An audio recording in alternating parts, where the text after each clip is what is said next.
अब हम सीखेंगे बेटे, ध्यान से देखना, बहुत इंपॉर्टेंट टॉपिक है, साबुन व साबुनीकरण।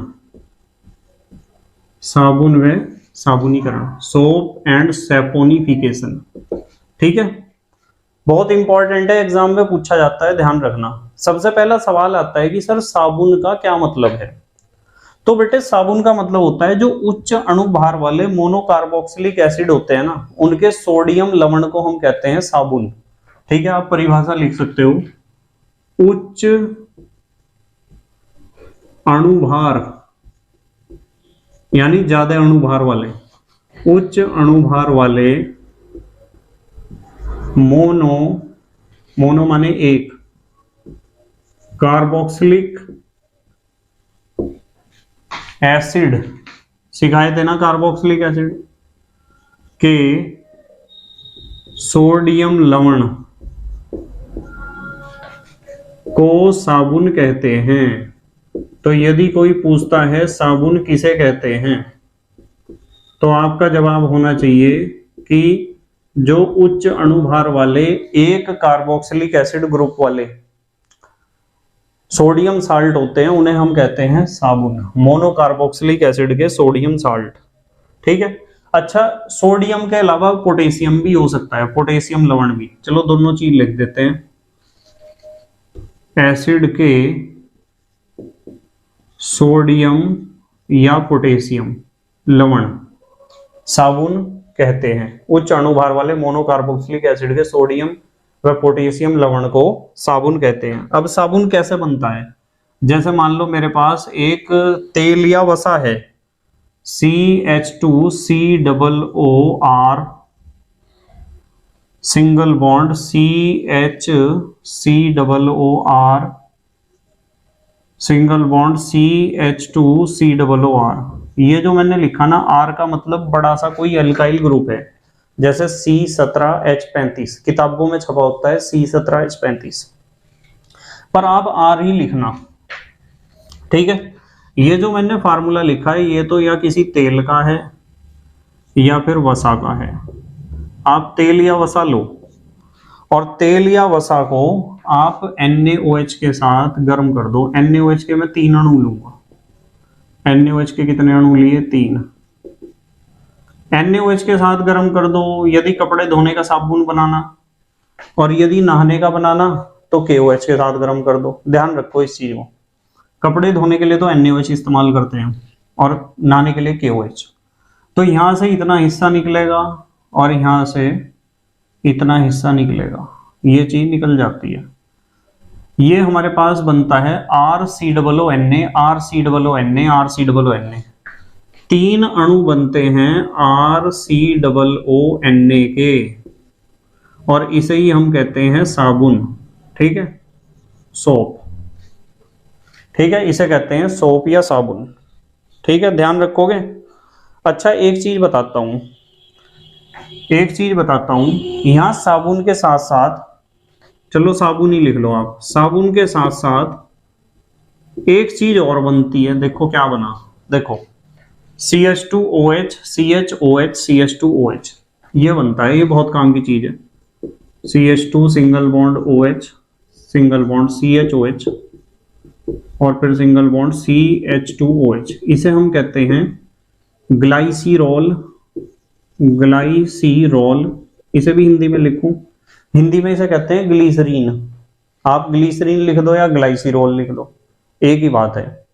तो साथ में साबुन बनेगा, साबुन के साथ ग्लिसरीन जरूर बनेगी। ग्लिसरीन तो पता है, ग्लिसरीन तो देखी होगी आपने, जरूर नहीं देखी तो अपने बड़ों से पूछ लेना ग्लिसरीन कैसी होती है। ग्लाइसिरोल कहते हैं उसे या ग्लिसरीन कहते हैं। तो ये जो क्रिया हुई ना, यहाँ हमने तेल या वसा के ऊपर, ये हमने किसका रिएक्शन कराया? हमने रिएक्शन कराया क्षार का। तेल या वसा के ऊपर जब क्षार का रिएक्शन कराते हैं तो साबुन बनता है और ग्लिसरीन बनती है। इस रिएक्शन को हम कहते हैं साबुनीकरण। यही अभिक्रिया जो है ना, इस अभिक्रिया का नाम है साबुनीकरण या सैपोनिफिकेशन। ठीक है, अच्छा यदि कोई आपसे पूछता है ना कि साबुन कितने प्रकार के होते हैं, तो मैं आपको बताता हूं, एक तो होता है मृदु साबुन, मृदु माने जो मुलायम हो, जो हमारी त्वचा को नुकसान ना दे, मृदु साबुन। मृदु साबुन में पोटेशियम होता है, ये KOH से बनाया जाता है। किससे बनाया जाता है? KOH से। NaOH की जगह KOH इस्तेमाल करोगे नहाने के लिए। मनुष्य के लिए जो नहाने के लिए साबुन है वो इसी से तैयार होगा, पोटेशियम से। नहाने का साबुन इसी से ही बनता है। और एक होता है कठोर साबुन, कपड़े धोने का। ये जो कठोर साबुन होता है ना, इसे बनाने के लिए हम इस्तेमाल करते हैं सोडियम का हाइड्रोक्साइड या कास्टिक सोडा, NaOH। कपड़े धोने के साबुन को आप बनाओगे NaOH से, और नहाने के साबुन को आप बनाओगे KOH से। कपड़े धोने के साबुन में सोडियम होगा जो ज्यादा खतरनाक है, और नहाने के साबुन में पोटेशियम होगा जो थोड़ा अच्छा है। ठीक है, अब हम बात करते हैं कि साबुन का निर्माण सर करेंगे कैसे। एक हेडिंग लिखो, साबुन का निर्माण। ये रिएक्शन तो हमने पढ़ ली सर, पर मान लो हमें साबुन बनाना ही हो तो हम कैसे बनाएंगे? फैक्ट्रियों में साबुन कैसे बनता है? तो साबुन बनाने के लिए सबसे पहले हमें पता होने चाहिए, सबसे पहले पता होने चाहिए कच्चे पदार्थ, यानी रॉ मटेरियल। साबुन बनाने के लिए किस किस चीज की हमें जरूरत होती है, उसके बारे में थोड़ी सी बात करते हैं। सबसे पहले हमें जरूरत होती है वनस्पति तेल की। वनस्पति तेल ज्यादा अच्छा होता है साबुन बनाने के लिए। पेड़ पौधों से प्राप्त होने वाला तेल, जैसे सरसों का तेल, मूंगफली का तेल, अरंडी का तेल, बहुत सारे आते हैं ना वनस्पति तेल।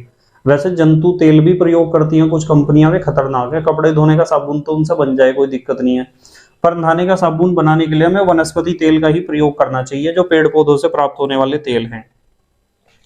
दूसरे नंबर पे कच्चा पदार्थ इसमें चाहिए आपको कास्टिक, जैसे कास्टिक सोडा या कास्टिक पोटास। कास्टिक में ये है, जैसे कपड़े धोने का साबुन या कठोर साबुन बनाना हो तो NaOH इस्तेमाल करो, नहाने का साबुन बनाना हो तो KOH इस्तेमाल करो। ये होता है कास्टिक। ठीक है, और एक चीज हम इस्तेमाल करते हैं साबुन बनाने में, सोडियम सिलिकेट। सोडियम हिंदी में लिख लिया करो यदि प्रॉब्लम हो तो, वैसे इंग्लिश में लिखने की कोशिश करो। सोडियम सिलिकेट की खासियत पता क्या है, इससे क्या फायदा है?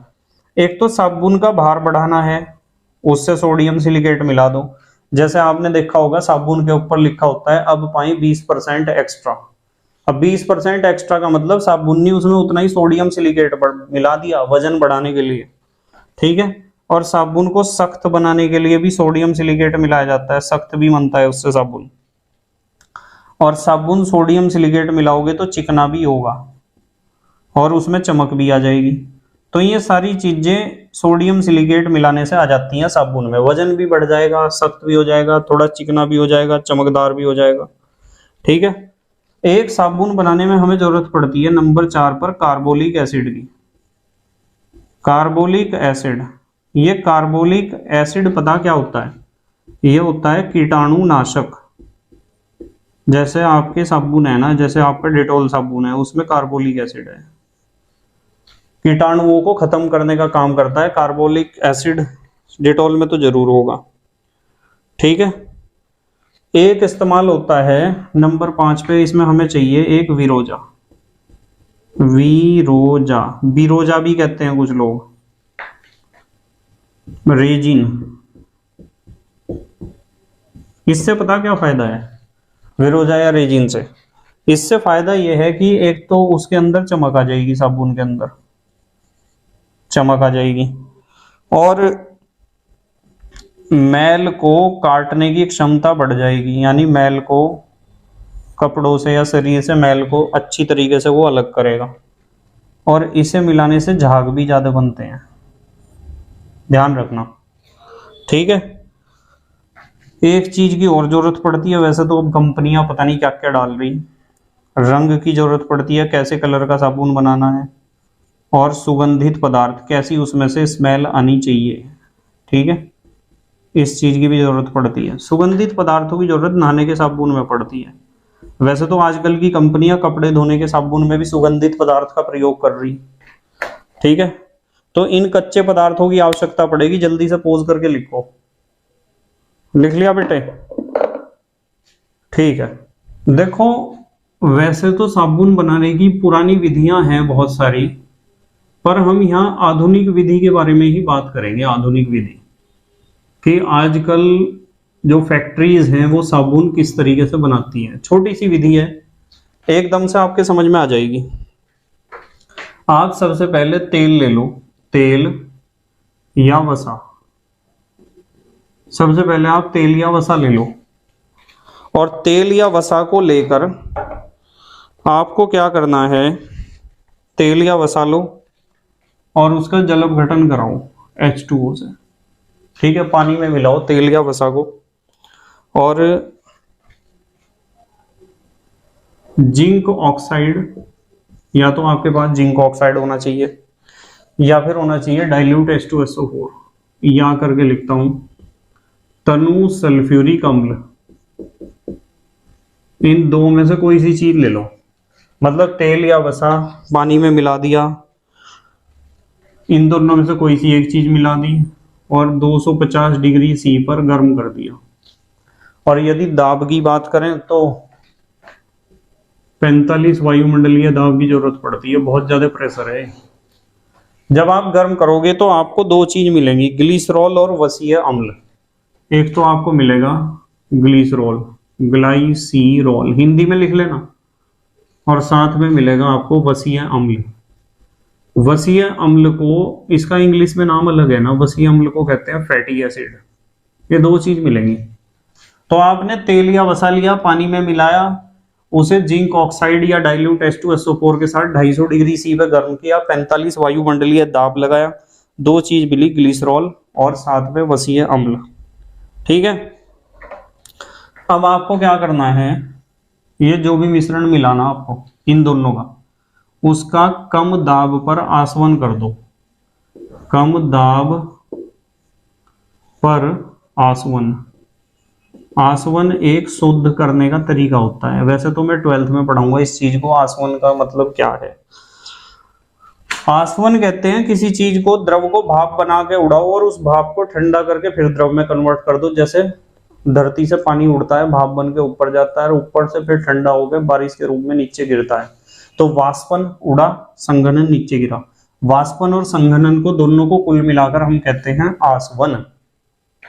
तो जब आसवन करोगे तो ये जो ग्लिसरॉल है ना, ये अलग हो जाएगा उसमें से, फैटी एसिड में से वसीय अम्ल अलग हो जाएगा, ग्लिसरॉल अलग। अब आपके पास वसीय अम्ल बचेगा सिर्फ। क्या बचेगा, वसीय अम्ल, फैटी एसिड, सिर्फ ये बचा। अब ये जो वसीय अम्ल है, इसका रिएक्शन, इसे गर्म करना है आपको। या तो NaOH के साथ गर्म करो या गर्म करो KOH के साथ। कपड़े धोने का साबुन बनाना तो इसके साथ, नहाने का साबुन बनाना तो इसके साथ। इससे आपको मिल जाएगा साबुन।